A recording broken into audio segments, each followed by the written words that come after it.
Welcome to Tanakh Talk.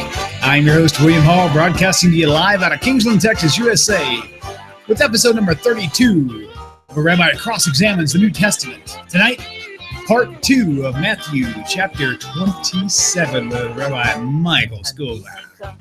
Rabbi, it's good to have you back. Good to be back here with you, William. Definitely. Tonight, well, with that phrase, you really fit right in. Michael Sko is back. Yes.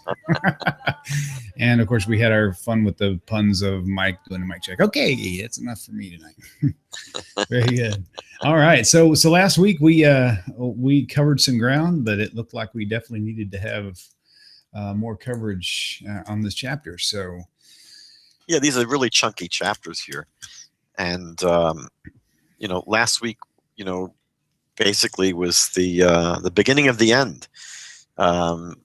We saw that Jesus was finally brought up to trial in front of Pontius Pilate, and it was interrupted by the story of Judas Iscariot committing suicide, and then back to the trial. And we see that incredibly, and this is really one of the great anomalies of the Gospels, Pontius Pilate seems to have no problem with Jesus whatsoever.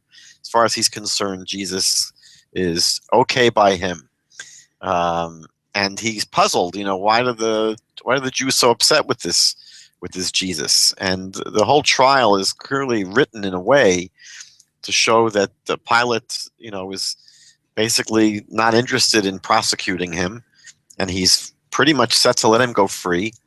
And it's the Jews that are just pressing him, and pressing him to prosecute Jesus. And finally, we're told that the Romans had this custom, allegedly, to let the Jewish people release one prisoner from jail each Jewish holiday. This happened to be at the Passover holiday. And so Pontius Pilate presents them with a fellow named Bar Abbas. We saw that means the son of the father. Some texts have him as Jesus Bar Abbas, Jesus son of the father. And then he says you have on the one hand this Bar Abbas, and on the other hand, by the way, who was a murderer and or a thief and a revolutionary. And then you had on the other hand Jesus, who Pontius Pilate keeps on referring to as one that is called the Messiah. So that's the choice. You let the Messiah out of prison or this robber murderer. And unexplainably, right. The Jews chose Barabbas. And Pilate says, "Okay, so what should I do with Jesus?" And the Jews say, "Well, crucify him." And Pilate can't believe it. And they say, "Yeah, his blood should be upon us and our children," which again is, I mentioned last week, probably one of the most non-historical passages in the Gospels. And so Pilate doesn't really want to, but he washes his hands. He declares, he's not interested in this execution. His hands are clean. He's basically saying, it's on your head, you Jews. But then Pilate, has Jesus scourged, flogged, beaten up pretty badly, whipped, and then taken off to be crucified. So we begin this week with the walk towards the crucifixion, beginning in verse 32. And we're told that Jesus here did not carry his cross to the place of the execution. We're told they found someone named Simon of Cyrene. And he was the one that Matthew says was compelled to bear the cross of Jesus. I guess he didn't want to do it, but the Roman soldiers forced him to do it. It's interesting that in the Gospel of John, chapter 19, verse 17, there we're told that Jesus carried his own cross all the way to the place of execution. Interesting. Yeah, so here we have, and actually it's interesting that when you go through these chapters, the chapters of the crucifixion and next week's chapter of the resurrection, and you try to compare the four gospel accounts, there's almost no agreement between the four accounts. I mean, it's impossible to really figure out what really happened because you're not getting the same story from really the four sources. So we're told that in Matthew, at least, Simon of Cyrene carries the cross, and they come to a place called Golgotha, which is to say it's place of a skull. They come to this hill, and there they gave Jesus sour wine.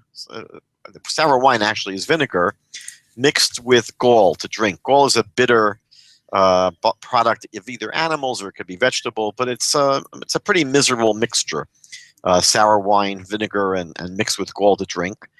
Although, interestingly, in Mark, it's wine mixed with myrrh.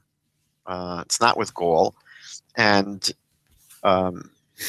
in Luke and in John, it's just vinegar, just the sour wine, not mixed with anything. And so Matthew says that Jesus tasted this horrible mixture, but he wouldn't drink it. In Mark, we're told that he wouldn't even taste it. So in verse 35, they crucify Jesus. They basically nail him to this cross. And then we're told that the Roman soldiers here divided his garments, casting lots, which is strange. I mean, I think that this detail about the soldiers casting lots for his garments was really inserted into the narrative for effect, probably to line up with the verse they're going to be quoting from Psalm 22. Right.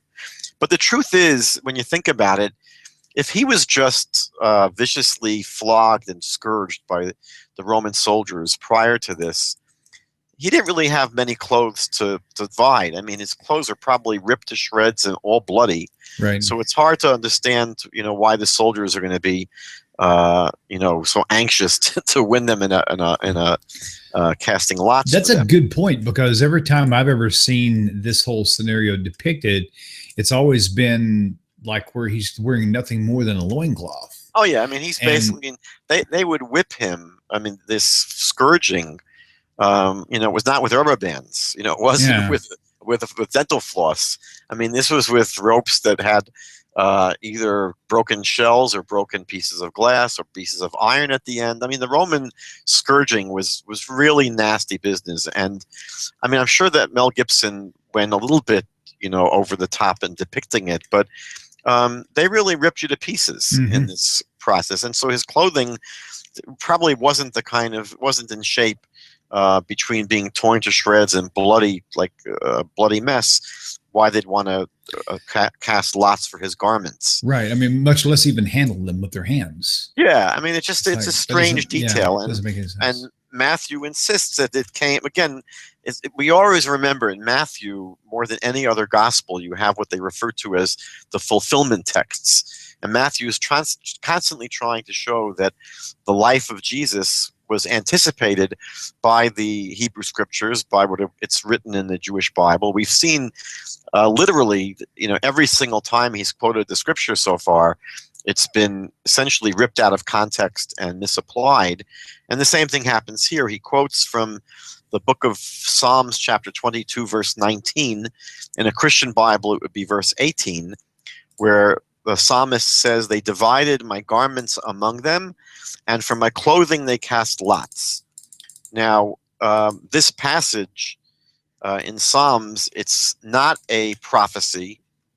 There's no prophecy here in the book of Psalms. It was a statement of fact, right? Yeah, and it's not about the Messiah. I mean, Jewish commentaries have basically three ways of understanding this psalm. One seems a little bit out there, but the two simplest explanations is that it's either speaking about the suffering of King David, which he did plenty of suffering over his lifetime, or it's really speaking conceptually about how the Jewish people suffer constantly, to the extent where our clothes being ripped off our backs. I mean, it's just basically an imagery to depict how much suffering the Jews have gone through. The traditional Midrash understands this psalm actually to be speaking about Queen Esther when she goes in to see King Ahasuerus. And specifically here,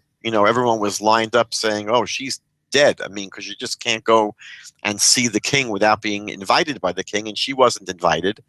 So everyone assumed that, they're going to be lopping off her head, and she wasn't just wearing bloody, torn up clothing. She was wearing royal garments. There, people are going to want to divide them, right, and split them up. But I mean, it's hard to. You have to really accept that midrash, as a tradition and sort of an oblique interpretation. Rabbi, I need you to comment on something if you would just take a minute or so. Sure. Because an argument that keeps popping up all over the place is, well, these are the synoptic gospels. These are about different vantage points. I mean, I know how I've addressed it in the past, and it seems to be pretty effective. But what is the best way to point out that this isn't just a vantage point problem here? This is like literally a contradiction problem. Well, it's interesting when that's often the way Christian apologists approach these discrepancies. They'll say if you have 4 different people watching a car accident, they'll each report it a little bit differently. Which is true. You're not going to get exactly the same report between different witnesses. Although it's interesting that in Jewish law, if the witnesses do not corroborate exactly, they're thrown out, and you won't get a conviction. Interesting. But what's interesting is that in the Gospels, you have a few problems with this approach. Number one, none of the Gospel writers were eyewitnesses, and that's an important thing to remember. It's not as if Matthew, Mark, Luke, and John were sitting here watching in the bleachers, and they're just giving their slant on what happened. So it's not that we have the reports of 4 different eyewitnesses. Matthew, Mark, Luke, and John, were people who lived much later. These gospel accounts are written between 40 and 70 years after the events take place. They're written in Greek. The followers of Jesus spoke an Aramaic. They were basically illiterate. They weren't literate Greek-speaking scholars. And so it's pretty clear that the authors of the Gospels are not the disciples of Jesus. They're not people who were there living in the first century with Jesus. And they write these much later in Greek. And they give the Gospel accounts the names of the disciples to bolster the credibility of the accounts, meaning that it's not, we're not being told it's written by, some Greek historian living around the year 90. Whoever's writing it is claiming that it was written by, Matthew, Mark, Luke, or John. And that was actually quite common, in the times, which was to make it seem as if some earlier source is writing the document. So the other problem is that eyewitnesses don't disagree on certain things. For example, major things, right? Yeah, we're going to see that, there's a question about when the crucifixion took place. Was it the day after the offering of the Passover, or was it the day before the Passover? That's not a matter of perspective. Right. A matter of perspective would be, was it a dark gray car or a light gray car? Right. That does come out when different witnesses testify. But, was it Jesus carrying the cross or Simon of Cyrene? That's not a difference of perspective. Right. That's, a very standard sort of counterclaim by Christian apologists, but it really doesn't really hold up to scrutiny. And I think it's important to not place too much emphasis on these inconsistencies, but it doesn't inspire confidence, meaning that some of them possibly can be explained and harmonized. But I think that when we see literally dozens of inconsistencies, some more serious than others, it simply doesn't inspire confidence in the idea that we're reading real history. And I think that what we will see, especially next week when we discuss the resurrection, we'll see that the stories were developed over time, and you can actually trace the development from the earlier stories to the later stories. It's not so clear in this week's chapter, but in the chapter 28, it becomes very clear that the stories went through an evolution in order to make them more effective. So here we're going to see there's another discrepancy. Again, it's not this is not an earth-shattering one, but it's interesting that we're told that after they divided up his garments in verse 36, they sat down, they watched over him, and they put up over his head the accusation, the crime that was written against him. Meaning the Romans would normally, when they crucified someone, there was a crossbeam across the top, and they would have written down what the person was being executed for. So Matthew says that the crossbeam said, "This is Jesus, the King of the Jews," which is interesting because that's exactly why Romans would have wanted to put him to death. Right. Good point. Right, and exactly why it makes it so mysterious that Pilate has this written on the cross, and yet Pilate, in the trial is saying, what's the problem with this guy? I see nothing wrong with him. So it's very incongruous, the fact that, he is crucified for a crime the Romans really would have nailed him for, and yet Pilate seems to be totally disengaged and disinterested from the proceedings. Now in Mark chapter 15, verse 26, it says something slightly different. It just says the King of the Jews. Again, this wouldn't be a matter of perspective. If you're reading what it says, it's just a few words. This is Jesus, the King of the Jews, is not the same as the King of the Jews. In Luke chapter 23, verse 38, it says, "This is the King of the Jews." Doesn't mention the name Jesus. And John chapter 19, verse 19 says, "Jesus of Nazareth, the King of the Jews." So it's interesting that all four Gospels differ slightly, but they differ in terms of what the charge exactly was against him. And then we're told that there were two robbers. Again, it's not clear if they were robbers or they were revolutionaries or they were highwaymen. It's probably less likely they were robbers because, again, the Romans didn't normally crucify people who were stealing eggs from the market. It was usually reserved for people that were political dangers to the Romans. But whatever, there were two other people. And again, people often think of Jesus as the only person ever crucified. And we know that there were probably at least 100,000 Jews that were crucified around that time. So it was not that unusual. And we're told at the end of this piece here in verses 39 to 44 that everyone that passed by was mocking Jesus. They were making fun of him. They were saying, "Oh, the big shot here, he thinks he's the Son of God. Let him save himself. Let him take himself down from the cross." So he's basically being mocked here in this account. Now in verse 48, we're told that from the 6th hour. Now, 6th hour back then would have been about noon. But normally a normal day starts at about 6 a.m. That would be like a typical day. And therefore, that would be the first hour, 6 a.m. So the 6th hour would be noon.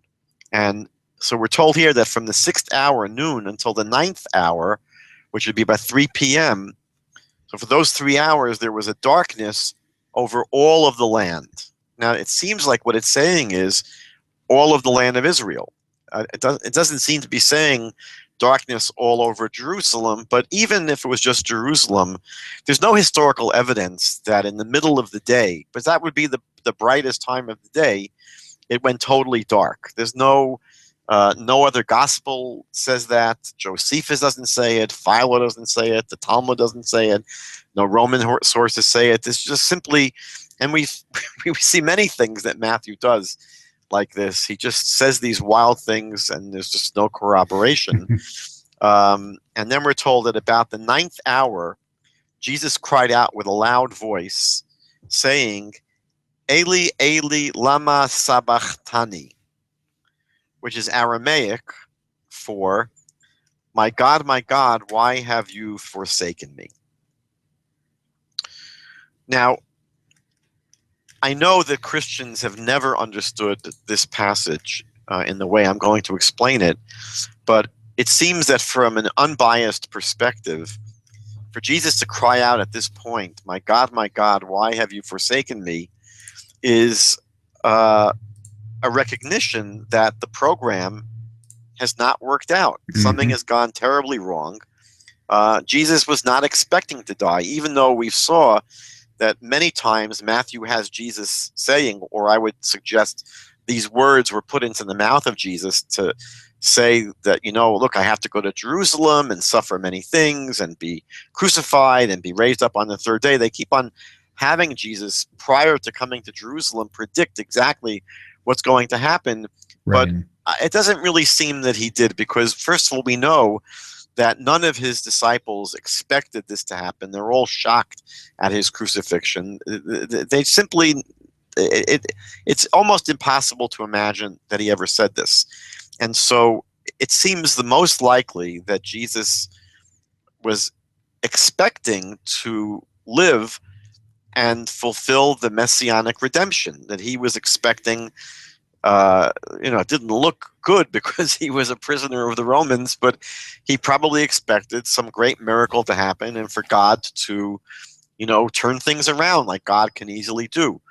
And so when he sees that he's about to die, he is bitterly disappointed and he screams out, my God, why have you forsaken me?" Now, what's strange to me is that he recites this verse in Aramaic translation. Why wouldn't he just say it in Hebrew? Right. If he knew the psalm, and Jews usually, even today, throughout history, we usually will, recite sacred literature in the original language. It's only if you don't know, let's say, Hebrew today, that you might read the book of Psalms in English. But it's impossible to imagine that Jesus was allegedly a rabbi that Right. he didn't know Hebrew. Right. So why he'd be quoting this in Aramaic is very, very difficult to understand. And by saying, my God, why have you forsaken me?" We've been discussing this theme in the past. Did Jesus in the Gospel of Matthew claim to be God in the flesh? Did he claim to be God? Did he claim to be divine? It doesn't seem like he's claiming to be God here when he calls out to God, in great disappointment, "Why have you forsaken me?" So again, this would be to me another one of the, I believe, many, many clues that we've seen. I think that on the balance, the vast majority of relevant passages in Matthew seem to really argue against the idea that Matthew or even Jesus thought he was divine. Now, what the gospel goes on to say here in verse 47 is that upon hearing this, some of those who stood there, when they heard him crying out, "Eli, Eli, lama sabachthani," they said, "This man is calling for Elijah." Now, why in the world would anyone think that, this is a call for Elijah the prophet to come? Maybe the Romans were the ones who were saying it, not the. Why? Why would anyone? Yeah, they wouldn't even know that. That's kind of weird. That's a good point. Why would someone screaming out, my God, why have you forsaken me?" Why would that be interpreted as a call for Elijah the prophet to come? Well, if it was in a language they didn't know, and even if some of the Jewish people, if I don't know, even if some of them didn't speak Aramaic, which doesn't make sense either, there's the whole idea of when the redemption does come, Elijah's cup, at Pesach and the whole 9 yards. So maybe that was their, I don't know, maybe he was groaning so much they couldn't understand him. But then again, how did they write this if that's the case? Yeah, or maybe he could be calling for his mommy, or be calling call for God to come and save him. So I think that the only possibility I can think of is that the word my God in Hebrew is Eli, Eli, and Elijah is Eliyahu. And it's sort of similar, Eliyahu, Eli. The first few letters of the name Eliyahu is Eli. So maybe because the name sounds similar, they assumed he was calling out for Elijah. Nice. But I don't know. It's just a speculation. And immediately, we're told, one of them ran and took a sponge filled with sour wine and put it on a reed and offered it to him to drink. This is the second time in the story that he's offered some sour wine to drink. And the rest said, everyone else said, but leave him alone. Let's see if Elijah will come to save him. Interesting. And Jesus cried out again with a loud voice and yielded up his spirit. So this is the point at which Jesus dies. So this is, let me get this straight. This is only around 6 hours from This would be sometime after 3 in the afternoon. Okay. And it Now, just, yes, go ahead. What's important to remember is that this is not in the dead of the summer, right? This is not in August. This is talking Passover, would usually be April. Right. And so, nighttime is going to be, 7 to 7:30. And this is now a little bit after 3 already. So there isn't a lot of time now to get him, taken off the cross and interred somewhere. There's not a lot of time left. And then, by the way, not only does someone have to, look, normally people that were crucified were not buried. The Romans would throw them into a common ditch. Okay. They weren't honored with burial if they were being crucified. And that's probably what happened to the other 2 men that were crucified. It seems that we'll see that there was someone that wanted to specifically give Jesus more of a proper burial. But it's interesting that not only will, if someone, in this case it's Joseph of Arimathea, he has to not just worry about getting Jesus, to a burial place in time, but he's going to have to himself get back, home before nightfall. He's not going to want to be out all night in the dark. So there's not a lot of time left. This is not in the heat of the summer where there's many, many hours left till sundown. And we're told in verse 51 that right after Jesus dies, behold, the veil of the temple was torn in 2 from top to bottom. Again, there's no evidence of this. There's no reporting of this anywhere else. It's not in any other gospel. It's not in Josephus. It's not in the Jewish sources. It's not anywhere. But Matthew, again, simply makes the claim that the temple veil was torn and the earthquake. There was an earthquake. Matthew is very quick to claim there are earthquakes happening, because we're going to see in chapter 28 there's another earthquake that Matthew claims took place. Again, there's no record, and you don't usually have earthquakes in Jerusalem, but there's no record that at that time the whole land went dark from 12 till 3, and then there was an earthquake, and then the veil of the temple torn in half. And then Matthew makes his most incredible claim. He says in verse 52 that the graves were opened, right? These are the graves of people that have been buried, and many bodies of the saints, of the righteous people who had fallen asleep. It means they were dead. Right. They were raised. So these people came back to life. And coming out of the graves after his resurrection, they went into the holy city and appeared to many people. Now, this is a real howler, because, if anything would have been top story and would have been, something that everyone on the planet would have known about, if righteous people came out of their graves and, appeared to many people in Jerusalem, people would have been floored. They would have been freaking out. And yet, no one else knows about this but Matthew. It's not in Mark, it's not in Luke, it's not in John, it's not in Acts, it's not in Paul, it's not in Josephus, it's not in Philo, it's not in Tacitus, it's not in the Talmud. It would have been the major, major news story of the day. No one knows about it. And also, I never noticed this until just today when I was looking this over. It doesn't say that the righteous people came out of their graves and walked around Jerusalem at this point. It's saying that right after Jesus died, these people raised up, meaning that somehow they awoken from their death. They raised up somehow. Maybe they sat up in their tombs. But they didn't come out of the tombs until after the resurrection.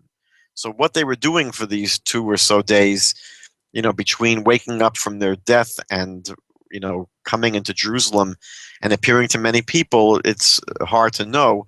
Also, Matthew, I think, would have been served himself much better if he just said that righteous people came out of their graves and walked around Jerusalem. Because there it's take it or leave it. You can always say that they came out of their graves, but no one saw them. But Matthew is claiming that they appeared to many people, and that's what it would have made this story a front page story.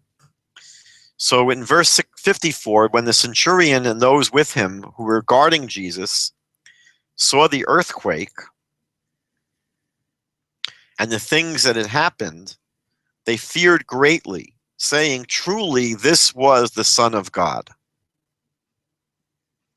Now, it's hard to understand what happened here that would have made anyone say that this Jesus is the Son of God. Because there's an earthquake, that means that Jesus is the Son of God. So this is very hard to understand. What happened in this scene that led the centurion and the other ones guarding Jesus to say that this man was truly the Son of God? And also, if you compare this story to Luke chapter 23, verse 47, they don't say this man was the Son of God. There in Luke, they just say this man was innocent. And we're told in verse 55 that many women followed Jesus from the Galilee. He had many women followers, and they were ministering to him. They were looking on from far away, and among whom were Mary Magdalene and Mary, the mother of James and Joses, and the mother of Zebedee's sons. So basically, that's the scene at the death of Jesus. And in verse 57, we now have the story of the burial of Jesus. We're told that when evening had come, so it's interesting that Joseph of Arimathea doesn't show up, right after the death of Jesus. Jesus seems to be dying sometime after 3 o'clock in the afternoon. I would guess from the way the story takes place, he's dying at approximately 4 o'clock, between 3 and 4. But we're told that it wasn't until evening, which would have been at that time of the year, about 7:30, that this Joseph of Arimathea, who was a rich man, had himself become a disciple of Jesus. So we're told here that he was a disciple of Jesus. The other Gospels identify him as one of the judges on the Sanhedrin. So he was obviously a secret disciple of Jesus if the Sanhedrin was always seeking to kill Jesus. Right. And so Joseph went to Pilate and asked him for the body of Jesus, because I guess as a follower, he didn't want to have Jesus thrown into a common grave or thrown into a pit. So Pilate commanded the body to be given to him. Pilate said that's okay. And when Joseph had taken the body, he wrapped it in a clean linen cloth and laid it in the new tomb which he had hewn out of the rock. And he rolled a large stone against the door of the tomb, and he departed. He probably departed to go home because it was already getting dark. And Mary Magdalene was there, and the other Mary sitting opposite the tomb. They were watching what was going on. Now, it was the custom at that time. It became actually universal custom in the 2nd century, but it was a custom that Jews were buried in a plain linen shroud. And they're called tachrichim. It's still done to this day. Jews are buried in plain white linen shrouds. And in the 1st century, it was very common for people, when they were buried, to be actually laid out on a platform inside a tomb that was above ground. And they would lie on this platform until the body totally decomposed. And when that happened, they would then gather the bones and place the bones in an ossuary, which is a bone box. And that bone box was then permanently interred in a tomb, sometimes in what they call family tombs. It's interesting that my friend Simcha Yakubovich who lived in Toronto for many years, but is an Israeli, now lives in Israel. So Simcha did a lot of research on the tomb in Talpiot in Jerusalem, and I think it was first discovered in 1980. But Simcha and other scholars began to look at the names on the ossuaries, and one of the names on the ossuary is someone named Yeshua ben Yosef, Jesus the son of Joseph. Well, that's basically the name of Jesus. And Simcha found that many of the other ossuaries in this tomb, this family tomb, had names very, very similar to the names in the gospel stories. You had Mary Magdalene, you had some other Mary, and you had Joseph, and you had very, very common names that popped up in the gospel stories. And Simcha basically proposed that this very well might be the actual burial tomb of Jesus. And the reason is this. Normally, when someone was buried, they were prepared for burial by the body being washed, and then they were anointed with oils and spices. And that's because they didn't want the decomposing body to smell more than it would have to. They try to mitigate and neutralize the smells. And because it was so late in the afternoon, it was evening time already, Joseph of Arimathea didn't have time to properly prepare the body. So the theory is that he basically quickly put the body temporarily in this tomb, but his plan would be to come back after the Sabbath and take the body and then bury it in the more appropriate way after he prepared the body for burial.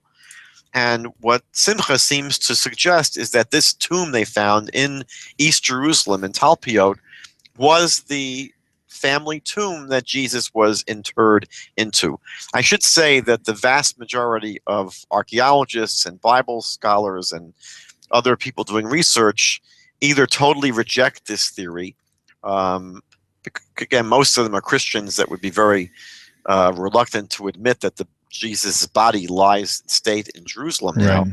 Right. Or they basically say it's highly speculative. But there aren't many people who've signed on to it. I think that James Tabor is on side with Jesus, with Simcha here.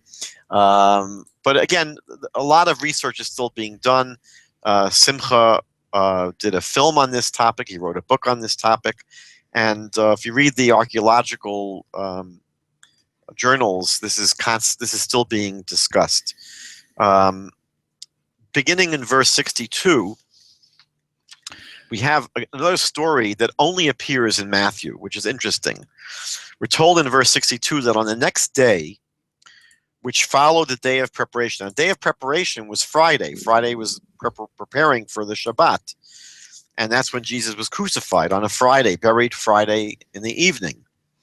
So on the next day, which was the Shabbat, the Holy Sabbath, the chief priests and the Pharisees gathered together to Pilate, saying, "Sir, we remember, while he was alive, how that deceiver said, 'After 3 days I will rise.'"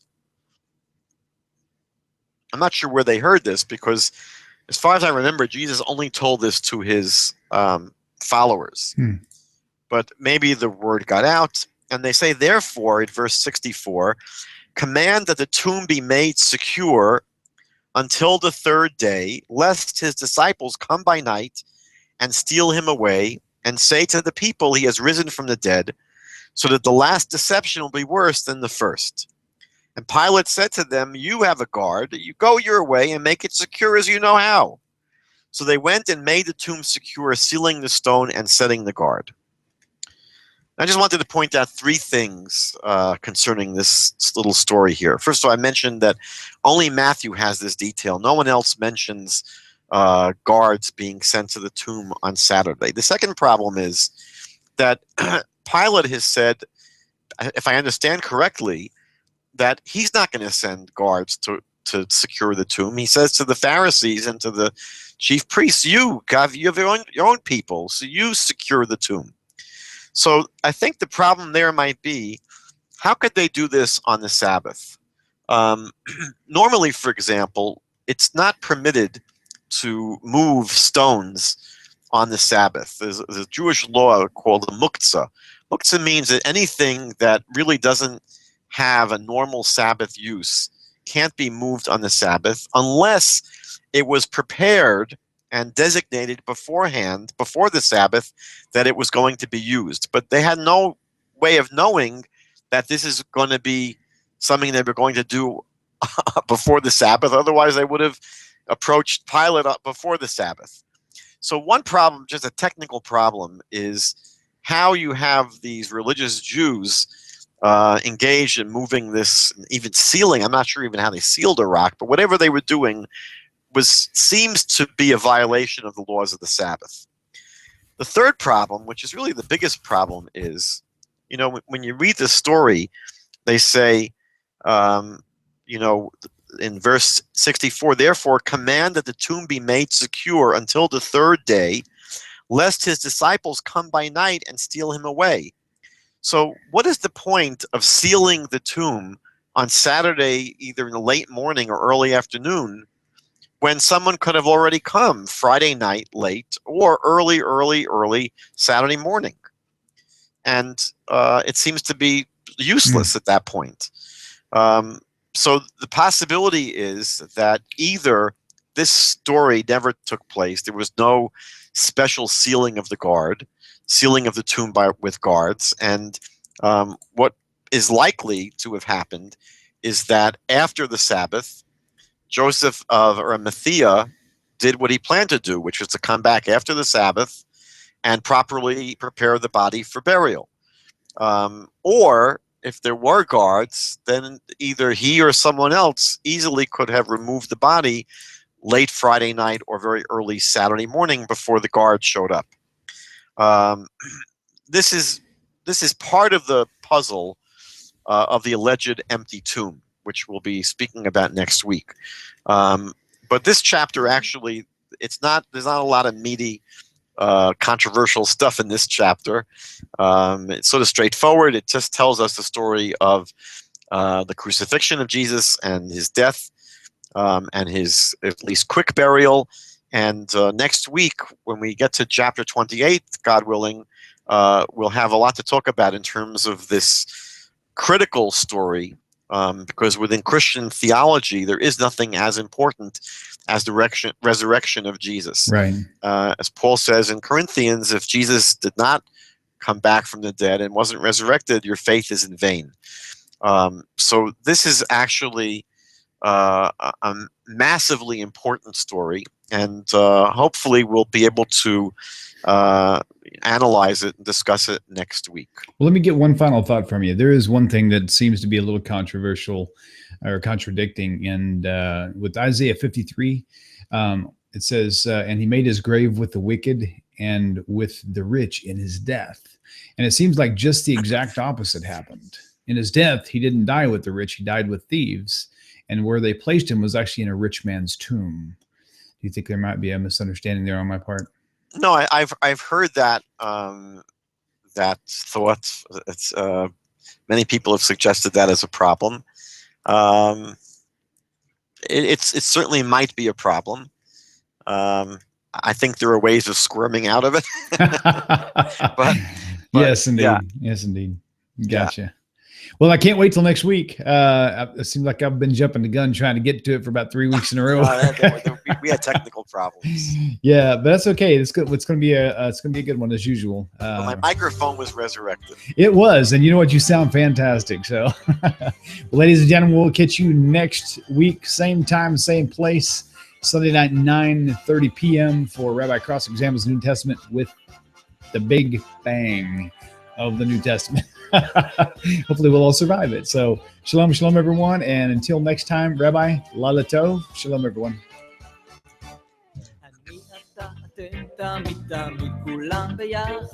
חשוב מכל חשוב והכרחי להיות ביחד. איפוק זו העוצמה ויתור זו הגדולה, השאיפה והכמיהה.